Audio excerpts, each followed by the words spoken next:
supposed to be another day. I mean, I played in the game last year, or the year before. What started as a charity basketball game turned into a nightmare in just a second. As soon as I got stepped on or whatever happened with the Achilles, I knew it was bad, and I just pretty much just was praying and was hoping that everything was going to be okay. And I went out there, he was sitting by himself out in the hallway, and he said, "This is, I'm out for the season, Dad." He knew it right then, and it really hit him. A trip to the hospital confirmed the worst. A torn right Achilles tendon only weeks before training camp was to open. Just a few days after the injury, he had surgery and started the long road to recovery. 12 weeks on crutches, then hours and hours of rehab. During the tough days, he had to lean on his family for support, his mother, father, and brother Casey, who himself had lost his junior season at North Carolina because of injury. It's a mental standpoint of, you got to kind of take it slow at first, and you'll get it back eventually, but it's not going to come back right away. And without being able to drive, it was Casey who made sure he made it where he needed to go. I mean, he had to take me everywhere.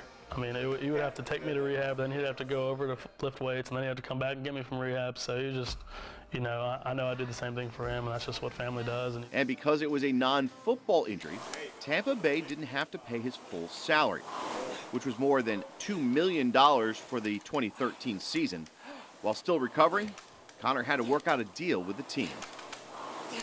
We were actually in the airport in Tampa with him.